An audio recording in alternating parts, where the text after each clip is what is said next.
Pendapat bukan doktrin yang harus dipertahankan dan dibela mati-matian. Pendapat boleh kita setujui, boleh juga tidak kita setujui.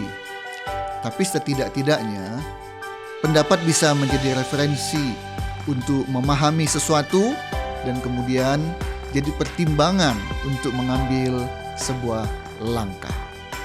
Inilah pendapat saya lewat OMG, opini mengenai gereja.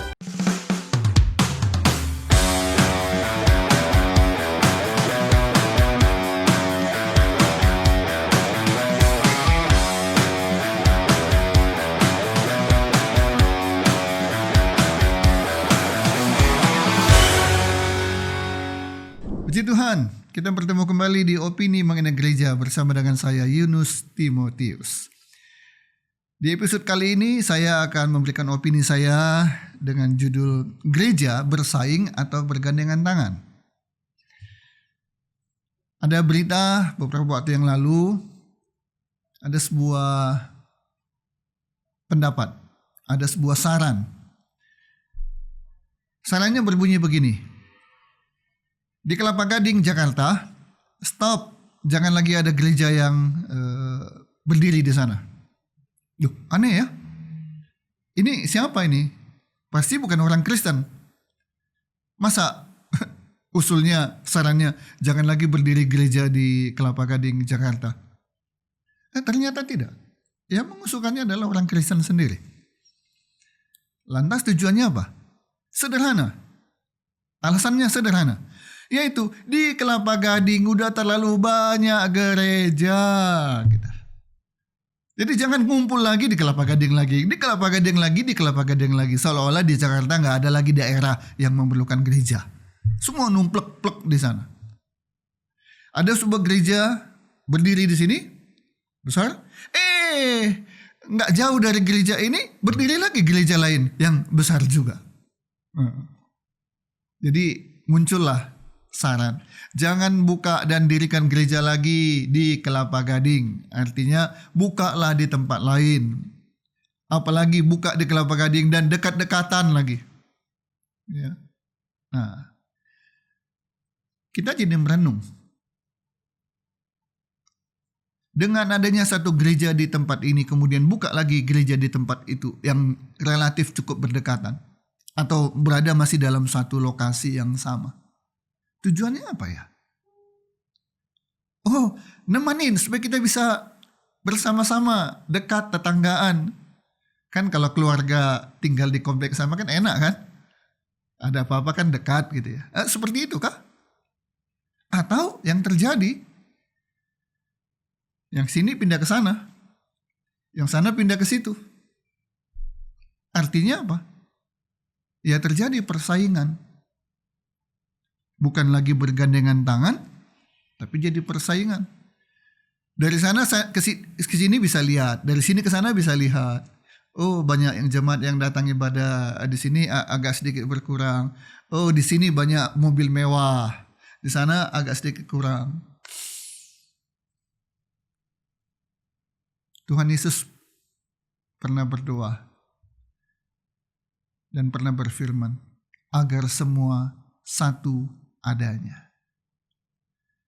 Gereja itu bukan untuk bersaing, tapi untuk bergandengan tangan, memenangkan jiwa-jiwa. Gereja itu tidak ada dan tidak boleh pimpinan-pimpinan gereja itu punya pikiran.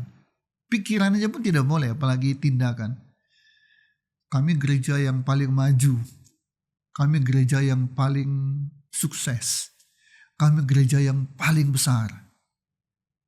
Tidak boleh ada ucapan, tidak ada boleh tindakan, bahkan berpikir pun tidak boleh yang seperti itu.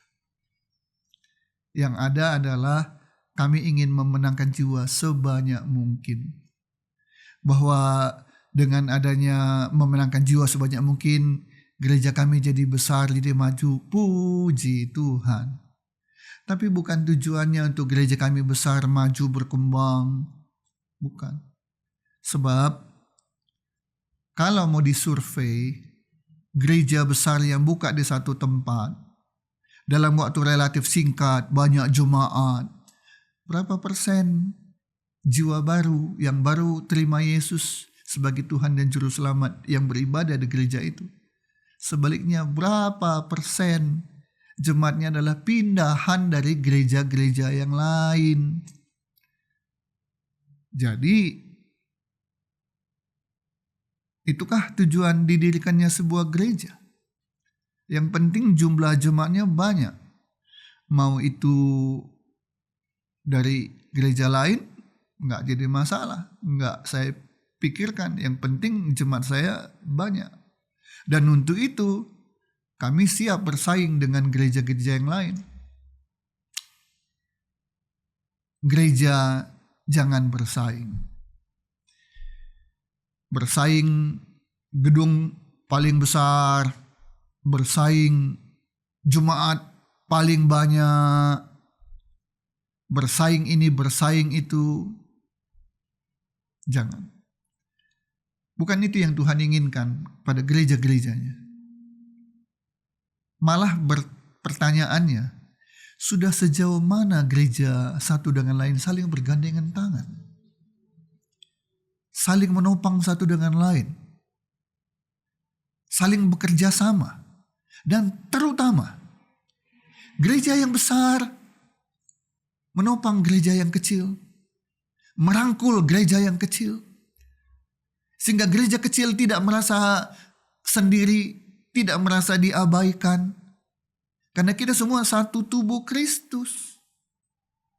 Nah, apakah ini yang sudah terjadi di seluruh Indonesia?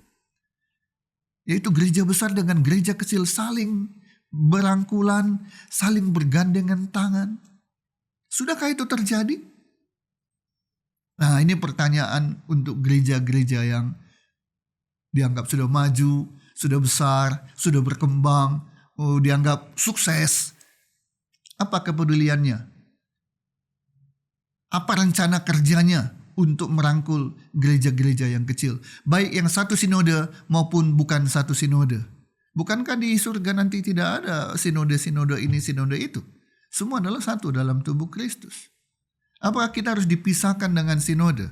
Satu dengan sinode dengan sinode lain bersaing, satu gereja dengan gereja lain bersaing, satu gereja dalam satu sinode pun bersaing.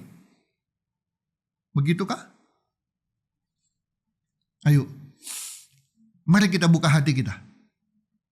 Jangan mau maju sendiri saja. Nanti bagaikan mendirikan menara Babel. Ya, ingin mereknya, gerejanya setinggi mungkin.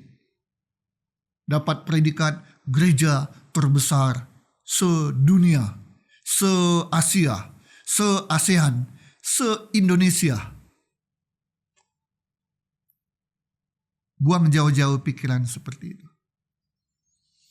Semua karena kasih anugerah Tuhan. Kalau Tuhan tidak turut campur tangan, sehebat apapun seorang pendeta, tidak akan bisa mencapai hasil seperti yang sudah ada. Yaitu gerejanya besar, jemaatnya banyak. Semua karena kemurahan Tuhan. Jadi tidak boleh ada kesombongan.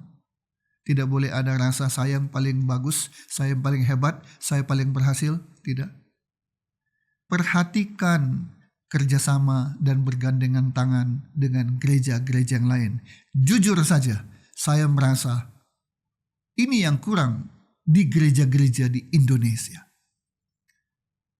Persaingan itu jauh lebih terasa walaupun tidak diakui dibandingkan kerjasamanya. Kerjasama formalitas ya, kumpul-kumpul ketemu-ketemu iya. Tapi kerjasama secara real, gereja besar memperhatikan gereja kecil, masih belum. Nah, saya tidak mau mengatakan menantang, enggak. Saya mau mendorong gereja-gereja yang sudah berhasil, yang Tuhan sudah berkati. Ayo, gandeng gereja-gereja yang kau bisa gandeng. Berikan mereka informasi, berikan mereka dorongan, berikan mereka apa saja sehingga gereja-gereja kecil bisa juga maju dan berkembang. Sementara gereja besar tetap bisa maju tanpa mencuri kemuliaan nama Tuhan. Semangat kerjasama, semangat bergandengan tangan harus dinomorsatukan. Semangat kompetisi, semangat persaingan itu harus di nomor berapa ya? 10, 100, pokoknya dikesampingkan. Dengan begitu, nama Tuhan ditinggikan, banyak jiwa akan dimenangkan. Tuhan Yesus memberkati kita. Amin.